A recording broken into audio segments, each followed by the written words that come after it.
காணொளி காட்சி உங்களுக்காக காண்பிக்கப்பட இருக்கிறது. இது வண்ணம்.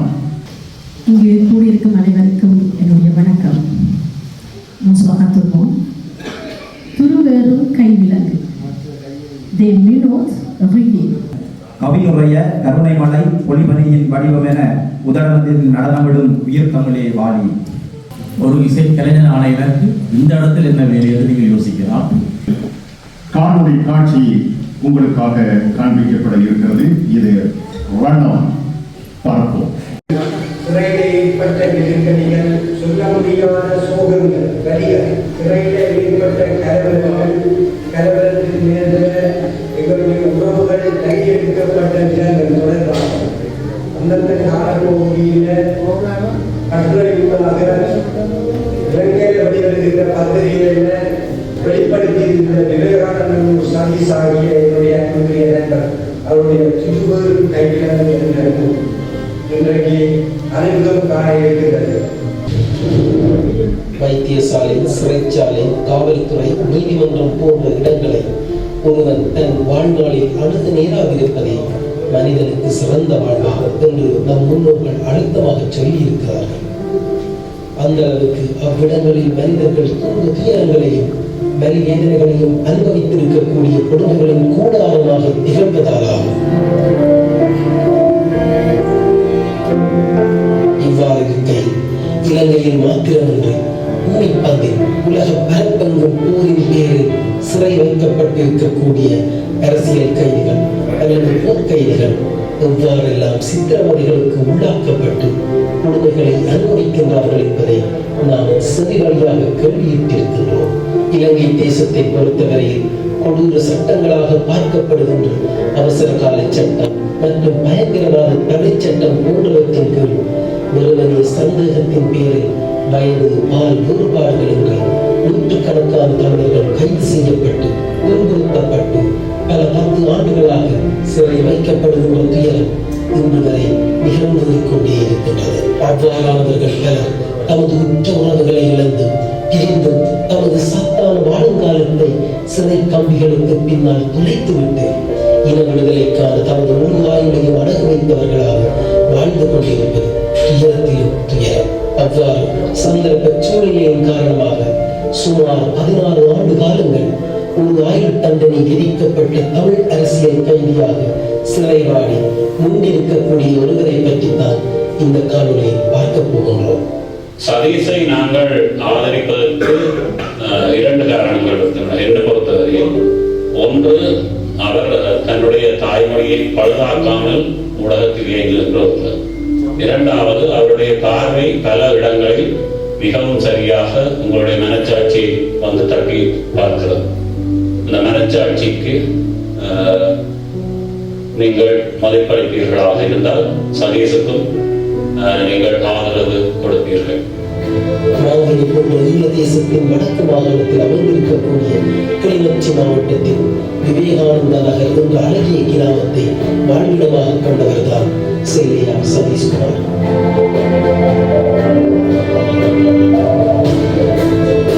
ஐந்து பிள்ளைகளை கொண்ட பெற்றோருக்கு 3வது பிள்ளையான இவர் கிளிநொச்சி மாவட்ட பொது வைத்தியசாலையில் ஒரு நோயாளர் காவல் ஓட்டுநராக கடமையாற்றி வந்தவர்.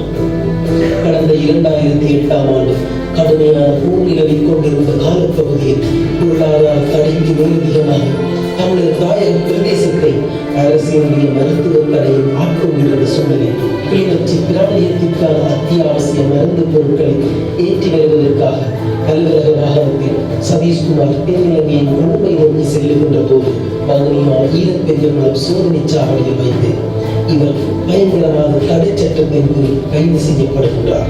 பின்னாட்களில் வவுனியா யோசப் முகாமில் தடுத்து வைக்கப்பட்டு துன்புறுத்தல்களை எதிர்கொண்ட இவர் மேலதிக விசாரணை என்ற பெயரில் கொழும்பில் உள்ள 4ஆம் மாடிக்கு கொண்டு செல்லப்பட்டு அங்கு சுமார் 6 மாத காலங்கள் மனித குலத்திற்கு எதிரான மிக கொடூரமான சித்திரவதைகளுக்கு ஆளாக்கப்பட்டார். இவருக்கு எதிராக பயங்கரவாத தடை சட்டத்தின் கீழ் நீதிமன்றில் குற்றப்பத்திரிகை தாக்கல் செய்யப்பட்டு வழக்கு தொடரப்பட்ட விசாரணையின் பேரில் நீதிமன்றம் இவருக்கு ஆயுட்கால சிறை தண்டனை விதித்து தீர்ப்பளித்தது. தொடர்ந்து முன்னெடுத்த மேன்முறையீட்டு மனுக்களும் கூட மதிக்கப்படாத தீர்ப்பின் தீர்மானத்தை மீளுறுதி செய்ததால் விடுதலை முயற்சி வைத்து போனது. கிட்டத்தட்ட 16 வருடங்கள் பயங்கரவாத தடை சட்டத்தின் கீழ் தடுத்து வைக்கப்பட்டிருந்தார். அவர் மீது வழக்கு தாக்கல் செய்யப்பட்டது. அவர் பாலியல் சித்திரவதைகளை நோக்கியிருந்தார். அவர் சிறைச்சாலையில் இருந்த காலத்திலே வெறுமனே சிறை வாழ்வை துன்பத்தோடு கழித்துள்ளாமல் அங்கிருந்த சமயங்களில் கிட்டத்தட்ட 3 புத்தகங்களுக்கு எழுதியிருக்கின்றார். தன்னுடைய உயர்கல்விக்கான படிப்புகளை மேற்கொண்டிருக்கின்றார். தனது இளம் குடும்பத்தை 3 வயதான பெண் குழந்தையை பிரிந்து நித்திய சிறை வாழ்வை எதிர்கொண்ட சதீஷ் சிறைச்சாலைக்குள் உடல் ரீதியில் பாதிக்கப்பட்ட நூற்றுக்கணக்கான தமிழ் அரசியல் கைதிகள் தான் முழுவதாக அன்றாடங்களை கழிக்க வேண்டிய நிலைக்கு ஆளானார். அன்று முதல் யார் அறியாத துன்பங்களை மாத்திரமே தங்கள் வங்கி இருப்பாக கொண்டு தொட்டார் நோய்களால் பீடிக்கப்பட்டு படைகளும் கொண்டு வாழ்ந்து கொண்டிருக்கின்ற சக தமிழ் அரசியல் கைதிகளுக்காகவும் தனக்காகவும் சிந்திக்க தொடங்கினார். சிறைக்குள் இருந்தவாறு கைதிகளது அடிப்படை தேவைகளுக்காகவும் உடலுள்ள ஆற்றுப்படுத்தல் செயற்பாடுகளுக்காகவும் விடுதலைக்காகவும் வாழ்வுரிமைகளுக்காகவும் முன்னோடு குரல் எழுப்பிய சதீஷ் அதற்காக பல தண்டனைகளையும் பல ஏமாற்றங்களையும் பல வரி வேதனைகளையும் மட்டுமல்ல சில காட்டி கொடுப்புகளையும் சந்தித்து சோறாக செயலாற்றி வந்தார். நரகலோக துயரங்களை தரக்கூடிய தென்னிலங்கை சித்திரவதைகளை சதீஷ் உட்பட அனைத்து பங்கரசியல் கைதிகளும் அனுபவித்தனர்.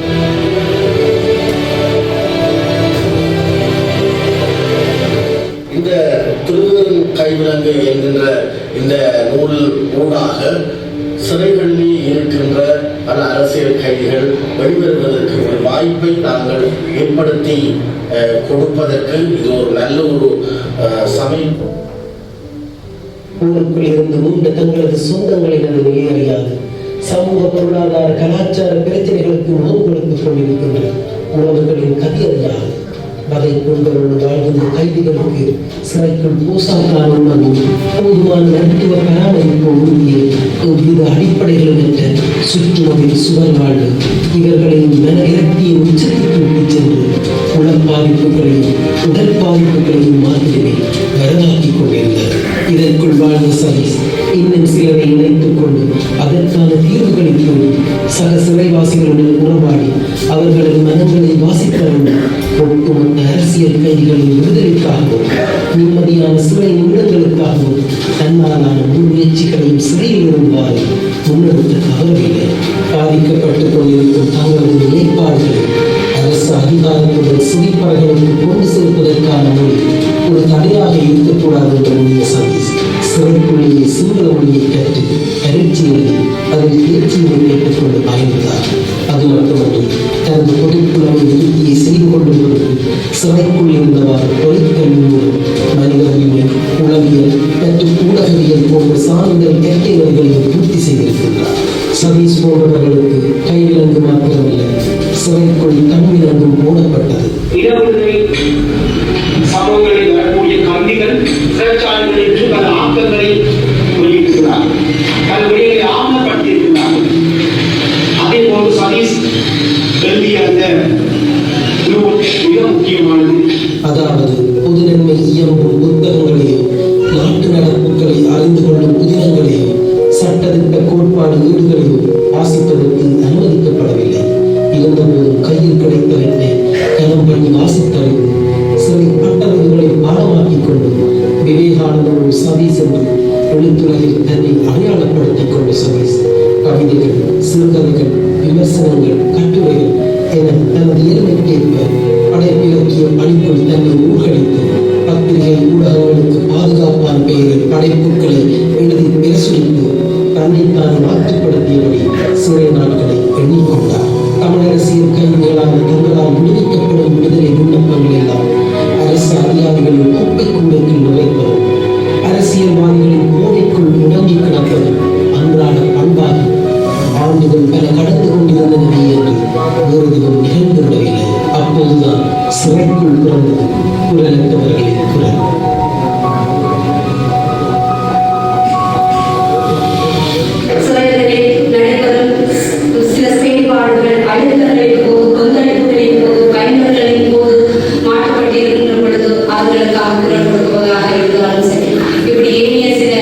அவர்களுக்காக அவர்களுடைய குரல்கள் மறக்கப்படுகின்ற போது, அவருடைய தேவைகள் ஒடுக்கப்படுகின்ற பொழுது அவர்களுக்காக குரல் கொடுக்கின்ற ஒரு அமைப்பாக எங்களுடைய அமைப்பு கடந்த சில வருடங்களாக இயங்கிக் கொண்டிருக்கிறது.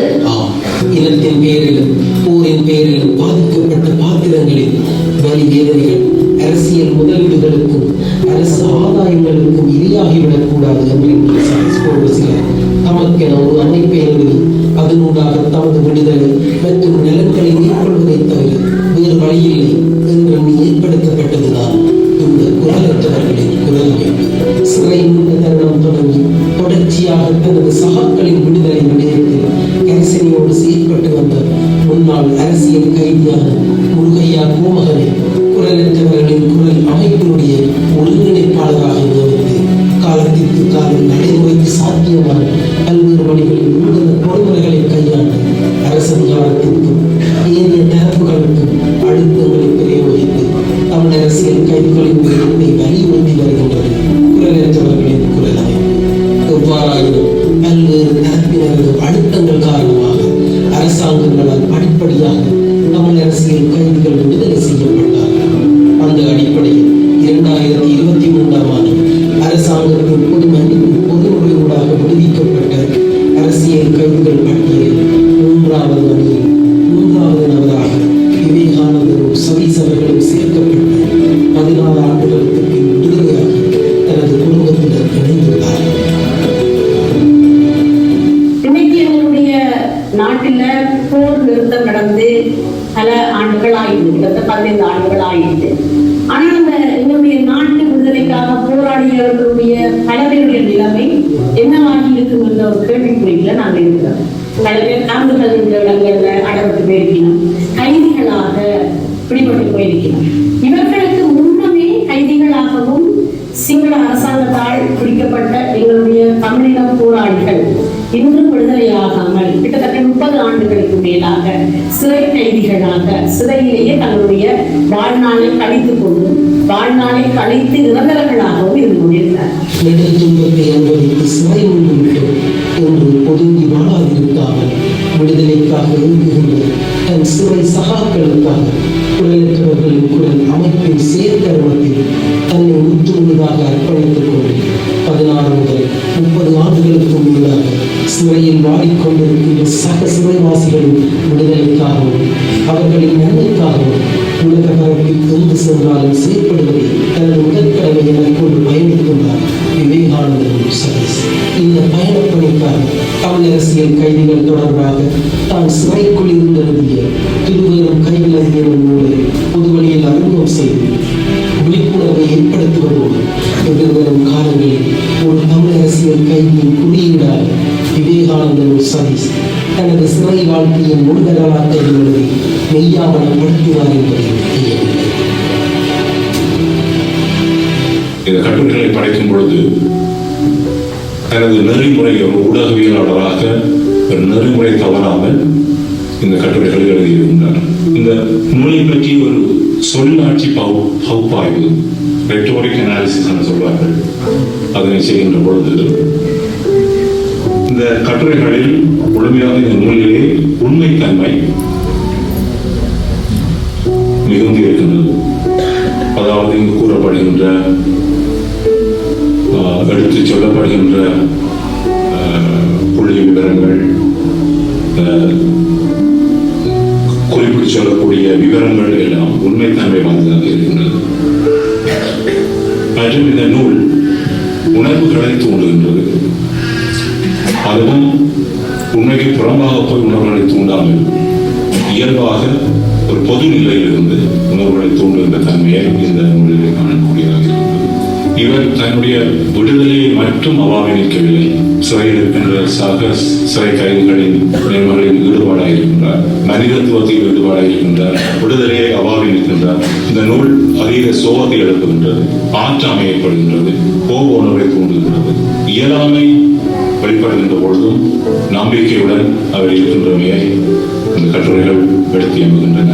சிறையில் வாடுவோரின் குடும்பங்கள் எதிர்கொள்ளும் மன ரீதியான போராட்டங்கள், வாழ்வாதார சுமைகள், சட்ட போராட்டங்கள், இந்த சட்ட ரீதியாக அவருடைய விடுதலையை ஒரு வலியுறுத்துகின்ற சட்ட போராட்டத்தை முன்னெடுப்பதற்குரிய பண வசதி இல்லாமல் எத்தனை கைகளுடைய குடும்பங்கள் சிரமப்படுகின்றார்கள் என்பதையும், மற்றது கைகளாக இருக்கின்ற தமிழ் மகன்கள் கணவன் மாறி பிரிந்து குடும்ப தலைமையேற்றிருக்கும் பெண்கள் இவ்வாறான ஒரு வாழ்வியல் நெருக்கடிகளை எதிர்கொள்கின்றார்கள், சமூக உறவுகளில் அவர்கள் இவ்வாறான சிக்கல்களை எதிர்கொள்கின்றார்கள் என்பதை அவர் இந்த கட்டுரைகளில் வெளியிட்டுள்ளார். இந்த நூலில் உள்ளே செல்கின்ற பொழுது எல்லா விடயங்களையும் அவர் தன்னுடைய அரசியல் போராட்டங்கள், போராளிகள், ஊடகவியலாளர்கள், அரசியல்வாதிகள், சிறை காவலர்கள், இந்த புலம்பெயர் சேதத்திலே இருக்கக்கூடிய எங்களை பற்றியும் எழுதுகிறார்.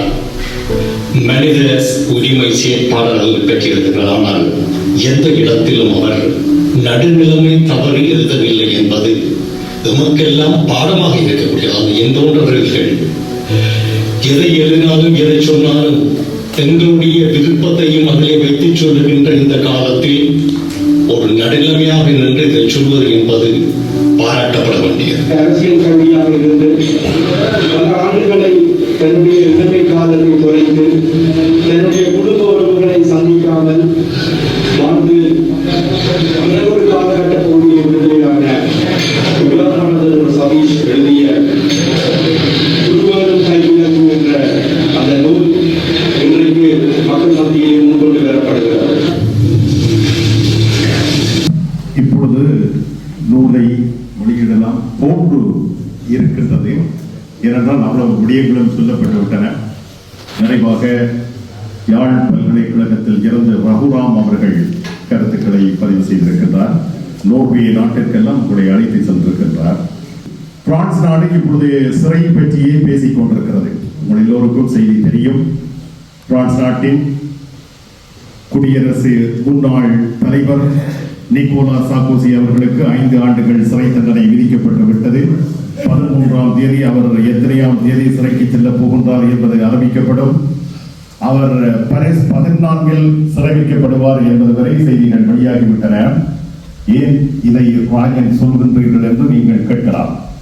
இந்த திருவேறும் கைவிலங்கு தொடர்பாக பிரெஞ்சு மொழியில் இப்பொழுது உங்களுக்கு விளக்கம் அளிக்கப்பட இருக்கிறது. அதனை விளங்குவதற்காக எங்கு பார்த்தாலும் தன்னுடைய ஊடக பணியோடு தமிழ் பணியையும் ஆற்றுகின்ற ஒருவர் பிரியா லவன் அவர்கள், வாருங்கள், உங்களுடைய பணியை இங்கே ஆற்றுங்கள். இங்கு கூடியிருக்கும் அனைவருக்கும் என்னுடைய வணக்கம். திருவேறும் கைவிலங்கு. Des menottes rayées. L'auteur de cette œuvre est M. Vivekananda Salis. Pourquoi a-t-il écrit cette œuvre? Il a passé 16 années en détention sous l'autorité du gouvernement sri-lankais. Cette œuvre a été rédigée par lui au cours de ces années de détention, témoignant de son expérience et des conditions misérables qu'il a subies, ainsi que celles des autres détenus tamouls. C'est aujourd'hui que cette œuvre est publiée pour partager aux Français le témoignage des douleurs subies par les Tamouls et leur lutte pour la liberté. Par ces détenus tamouls sont des hommes et des femmes ayant combattu pour la liberté de leur patrie, le Tamoulinom. Cette œuvre est composée en 3 grandes parties. Dans la première partie, il y a 24 chapitres et en deuxième est composée de lettres envoyées par des familles aux détenus. Dans la troisième, il y a 5 chapitres pour rendre hommage aux détenus défunts. Bien que le monde entier, en particulier la sphère politique, évoque la liberté, il demeure silencieux ou accorde peu attention aux détenus innocents. C'est dans ce but que l'auteur M. Sadish entend partager cette œuvre avec le plus grand nombre pour honorer la mémoire et révéler la réalité vécue par les détenus. இங்கே நான் கூற விரும்பிய விடயம் French மொழியில் French நாட்டவருக்கு இந்த நூல் எதற்காக சதீஷ் எழுதினார், இந்த நூல் எதற்காக சதீஷால் எழுதப்பட்டது, அவர் சிறைச்சாலையில் அனுபவித்த விடயங்களும் தன்னுடைய சக கைதிகள் அனுபவித்த துன்பங்களையும் பிரெஞ்சு நாட்டவருக்கு சொல்வதற்காகவும் பிற நாட்டவருக்கு எடுத்து கூறுவதற்காகவும் எழுதியிருக்கிறார் என்றும், எங்களுடைய நாட்டவர்கள் மட்டுமல்ல, தன் மண்ணுக்காக போராடிய பல நாட்டவர்கள் இன்றும் சிறை கைதிகளாக அப்பாவிகளாக விடுதலையின்றி மடிந்து கொண்டிருக்கிறார்கள், வாடிக்கொண்டிருக்கிறார்கள். அதை ஏன் இந்த உலக நாடுகள் பார்க்கின்றது, பார்க்கும் பாராமுகமாக இருக்கின்றன என்ற ஒரு கேள்வியோடு என்னுடைய உரையை முடிச்சிருக்கிறேன். நன்றி. புதுவரும் கைவிலங்கு நூல் அறிமுக நிகழ்ச்சியில் அடுத்த விடயம் கவிச்சரா அவாவுறும் மனங்கள். இதனை வழங்குவதற்காக கவி புயல் சரண் அவர்கள் இங்கே வருகை தந்திருக்கின்றார். அவரை வரவேற்றுக் கொள்கின்றோம். கவி புயல் சரண் அவர்கள். கருணைமலை பொலிபனியின் வடிவம் என கவியுடைய கருணைமலை பொலிபனியின் வடிவம் என உதரணத்தில் நடனமிடும் உயிர் தமிழே வாழி. அறமும் அறநிலையும் என அடர்வோடும் மரவரியும் நிறை தலைவன் புகழும் வாழி. அறமும் அறநிலையும் என அடர்வோடும் மரவரியும் நிறை தலைவன் புகழும் வாழி. உறவுமறு வந்தாங்குடு உயிரழிந்து களனிதரு குணமகுரு படை சமைத்த திரளுமறு புலிகள் வாழி. உறவுமறு வந்தாங்குடு உயிரழித்து களனிதரு குணமகுரு படை சமைத்த திரளுமறு புலிகள் வாழி. தருணம் இது என புவியில் அறமுயரு நாடு தர விளையும் அறப்போர் எடுத்த தமிழீழம் வாழி வாழி.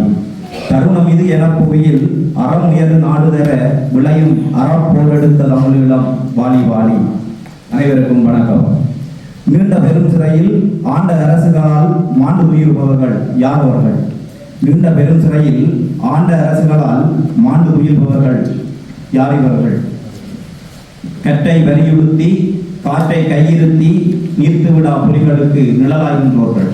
கட்டை வலியுறுத்தி காற்றை கையிருத்தி நீர்த்துவிடா புலிகளுக்கு நிழலாகின்றோர்கள்.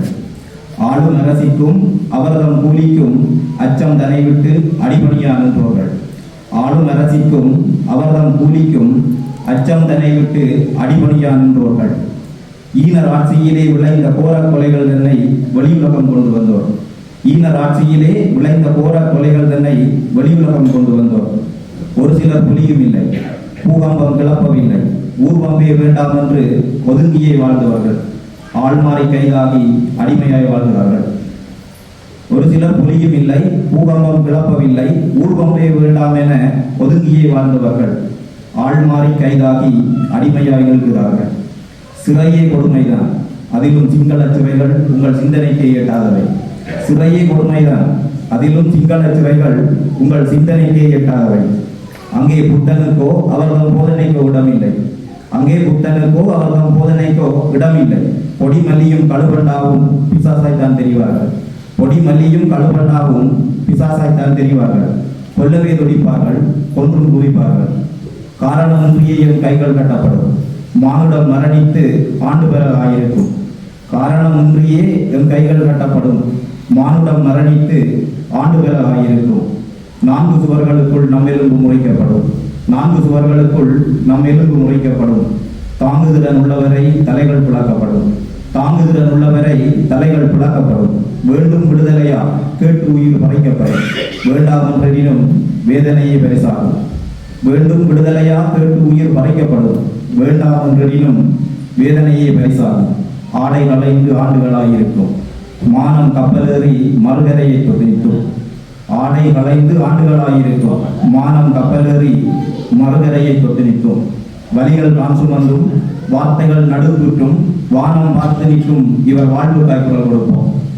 வலிகள் நான் சுமந்தும் வார்த்தைகள் நடுக்குற்றும் வானம் பார்த்து நிற்கும் வாழ்வு காய்க்குரல் கொடுப்போம். வெட்டி பேச்சுக்களும் வீண்பம்பின் போகொடுப்பும் வேண்டாம் இவர்களுக்கு.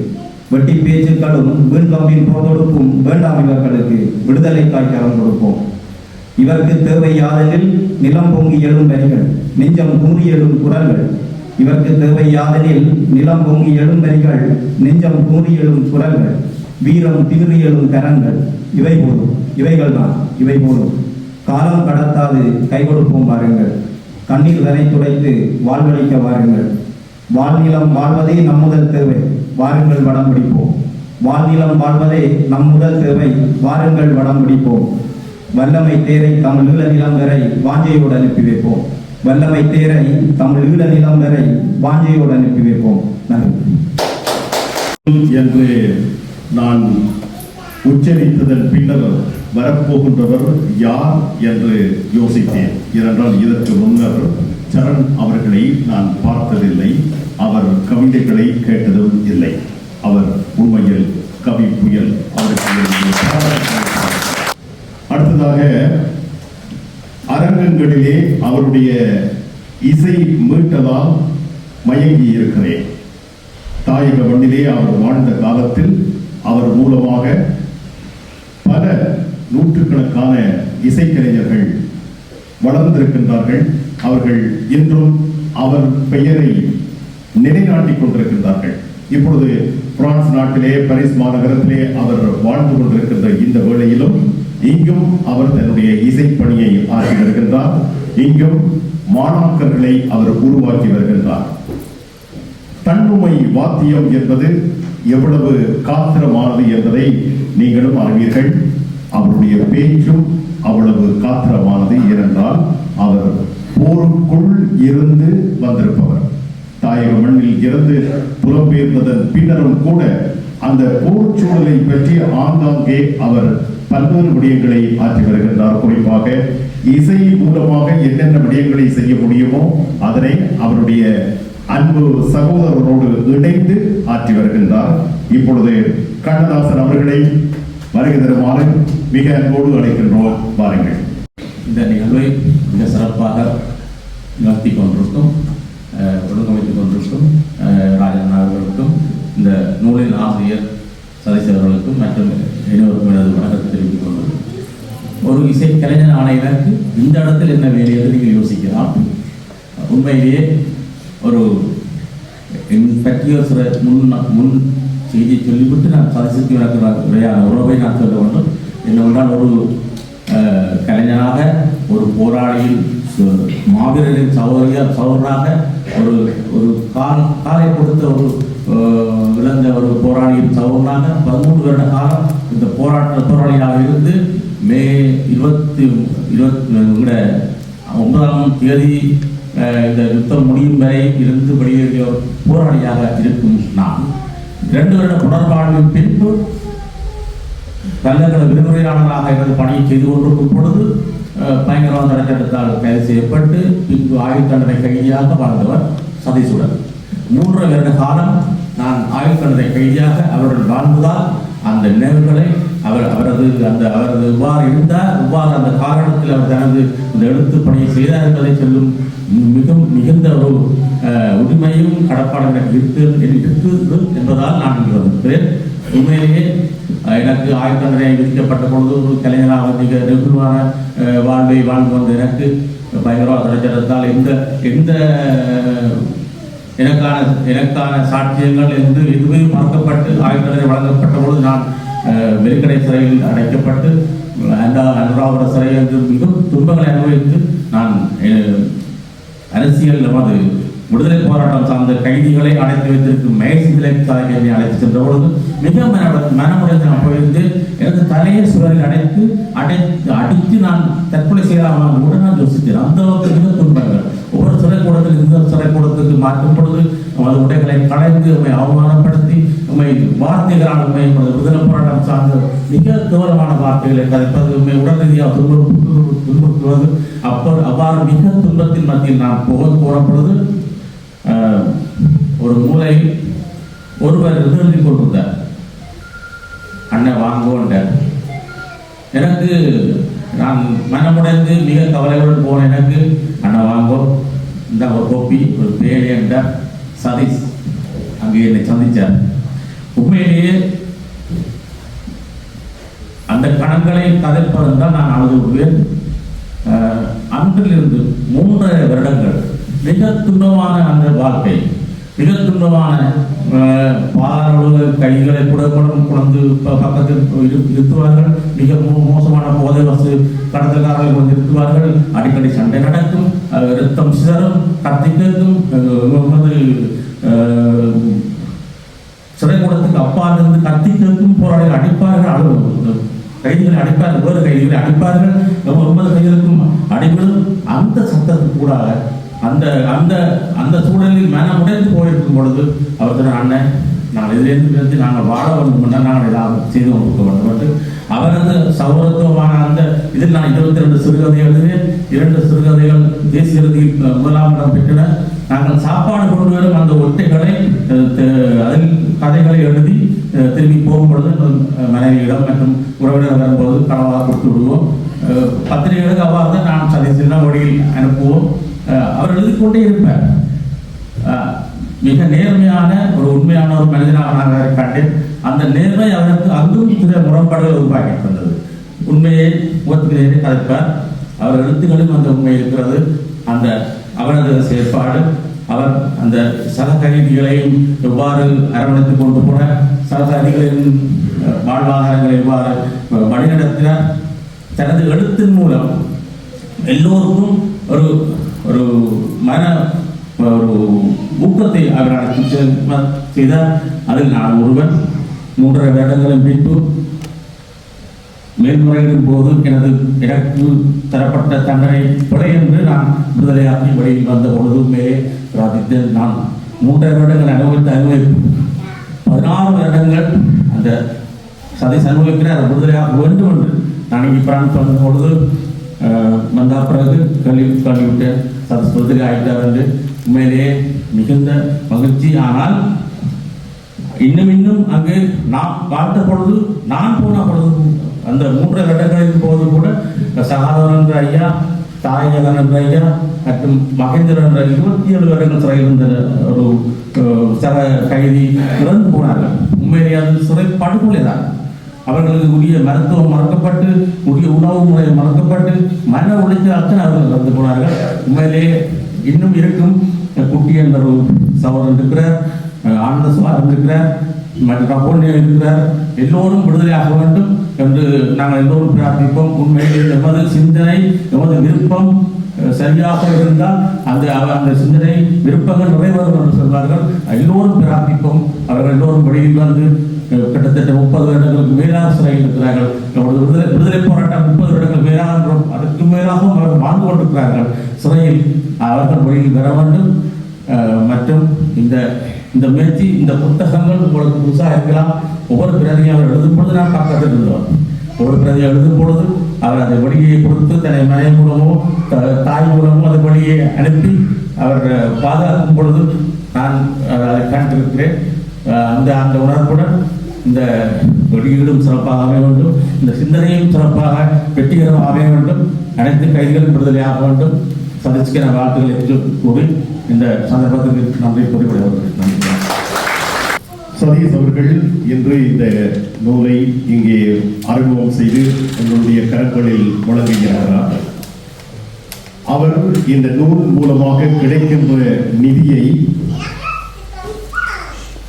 கண்ணதாசன் அவர்கள் கூறியது போல இன்னும் சிறைகளில் வாழும் அந்த உறவுகளை விடுவிப்பதற்காக அந்த நிதியை உபயோகிப்பார் என்பதை தெரிவித்துக் கொண்டார். அதனை இப்பொழுது உங்களுக்கு மாவீரர் மகளின் ஆதங்கம். இன்னைக்கு மாவீரர் தான் எல்லாரும் உங்க எல்லாரையும் புகழ்ந்து கொண்டிருப்பாங்க. எனக்கு தெரியும். இந்த சத்தத்துக்குள்ள இந்த சத்தம் உங்களுக்கு கேட்குமோ தெரியல. பாலர் வகுப்புக்கு சென்று அங்கே ஆனா ஆவண்ணா என்று கற்க வேண்டிய குழந்தை தனது 3வது வயதில் காவல்துறையினரின் அந்த காவல்துறை நிலையத்திற்கு சென்றது. ஒரு முன்னாள் அரசியல் கைதியின் மகளாகவே நீண்ட நாட்களாக என் மனதில் ஆழமாக வேரூன்றியுள்ள சில ஆரம்பங்களை உங்களுடன் பகிர்ந்து கொள்ளவே இங்கு வந்துள்ளேன்.